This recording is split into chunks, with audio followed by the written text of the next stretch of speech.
Welcome to the federal Andhra Pradesh. ఆంధ్రప్రదేశ్లో మద్యం కుంభకోణం ఇంకా బాధితులను కుదుపుతూనే ఉంది. నిందితులు ఎవరైతే ఉన్నారో ఆ నిందితుల్లో 2 నిందితులను ఎన్ఫోర్స్మెంట్ డైరెక్టరేట్ తిరిగి అరెస్ట్ చేసింది. గతంలో వాళ్ళు సిట్ ఆధ్వర్యంలో జరిగిన విచారణలో నిందితులుగా తేలడంతో అరెస్ట్ చేశారు. అయితే ఆ తర్వాత సుప్రీంకోర్టుకు వెళ్ళి సుప్రీంకోర్టులో రాజ్ కేశిరెడ్డి, వాసుదేవరెడ్డి ఇద్దరు బెయిల్ పొందారు. వీళ్ళతో పాటు అందరికీ బెయిల్స్ వచ్చినాయి. అయితే వీళ్ళిద్దరిని తిరిగి ఈడీ అరెస్ట్ చేసింది. మనీ లాండరింగ్ కేసులో ఈ అరెస్ట్ జరిగినట్లు చెబుతోంది.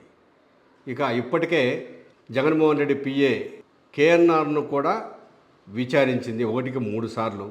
అదేవిధంగా మాజీ ఎమ్మెల్యే చెవిరెడ్డి భాస్కర్ రెడ్డి కుమారుడు ఆయన భార్యను కూడా ఇప్పటికీ 2 సార్లు సిట్ విచారించింది.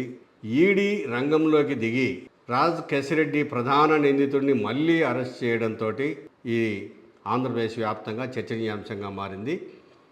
జగన్ను ఈ కేసులో ఇరుక్కుంటాడా, జగన్ను ఇరికిస్తారా, ఖచ్చితంగా జగన్ను అరెస్ట్ చేసే దిశగా ఈ కేసు పోతోందా అనే ఒక చర్చ నడుస్తూ ఉంది.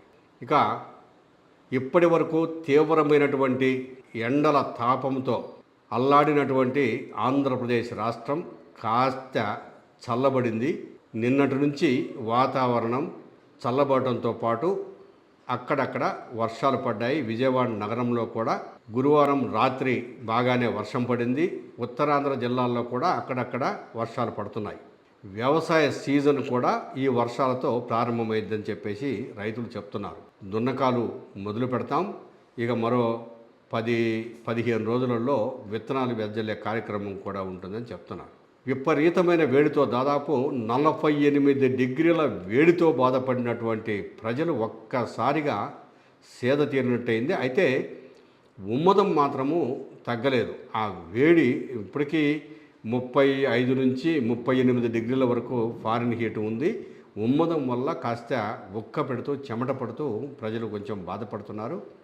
ఇది మరో 2-3 రోజుల్లో తగ్గే అవకాశం ఉంది. వర్షాలు కూడా స్పీడ్ అందుకునే అవకాశం ఉందని వాతావరణ కేంద్రం విశాఖపట్నం, అమరావతి కేంద్రాలకు సంబంధించినటువంటి వాతావరణ శాఖ ప్రకటించింది. ఇక ఒక ఆసక్తికరమైనటువంటి అంశము ఇది కాకినాడ జిల్లాలోని, తూర్పుగోదావరి జిల్లాలోని తుని మండలము దొండవాక గ్రామంలో వారం రోజుల క్రితం జ్ఞానేశ్వరి అనే పాప అదృశ్యమైంది. ఒక సరుగుడు తోటలో ఆ తల్లిదండ్రులు కుటుంబం ఉంటారు. ఒక 5 ఎకరాలు విస్తీర్ణంలో ఉంటుంది ఆ తోట. ఆ తోటలో నుంచి ఆ పాపతో పాటు ఇంట్లో ఉండే కుక్క అదృశ్యమైంది. అదృశ్యమైన 3వ రోజు కుక్క తిరిగి ఇంటికి వచ్చింది. అయితే ఇంటి దగ్గర విపరీతంగా జనము గుమికూడటము, అందరూ పోలీసులు ఇట్లా వీళ్ళంతా ఉండటము చూసి కుక్క బెదిరిపోయి కనిపించకుండా పోయింది. ఒరిస్సాకు చెందినటువంటి కొంతమంది కుర్రవాళ్ళు, అక్కడ ఉన్న కుర్రవాళ్ళు ఆ కుక్కను పట్టుకొని మొత్తం మీద తీసుకొచ్చారు. దానికి బయోమెట్రిక్ అమర్చి దీన్ని వదిలిపెట్టేసేస్తే కుక్క ఎక్కడెక్కడ తిరిగిందో మళ్ళీ ఆ ప్రాంతాలలో తిరుగుద్ది. ఖచ్చితంగా పాప దొరికే అవకాశం ఉందని చెప్పేసి అనుకుంటున్నారు. అయితే విపరీతమైన ఎండలు, పెద్ద తోట, ఎటు వెళ్ళిందో తెలియదు. ఒకవేళ కిడ్నాప్ అయిందా పాప, లేదు తప్పిపోయి వెళ్ళిపోయిందా, మరి 3 రోజులు కుక్క బయట ఎందుకు తిరిగింది, 3వ రోజు ఇంటికి ఎలా వచ్చింది? కుక్క ద్వారానే, ఆ బయోమెట్రిక్ అమరిక ద్వారానే, దాని ద్వారానే ఇదంతా జియో ట్యాగ్ అమర్చడం ద్వారానే ఇదంతా కూడా బయటికి రావాలి. అది తప్ప ఇప్పటికే 200 మంది పోలీసులు పాప తప్పిపోయిన సాయంత్రం పూట తల్లిదండ్రులు కంప్లైంట్ ఇచ్చారు. 200 మంది పోలీసులు ఇప్పటికే వారం రోజులుగా తిరుగుతున్నారు. అయినా పాప ఆచూకీ తెలియలేదు. ఇది పెద్ద మిస్టరీగా మారింది.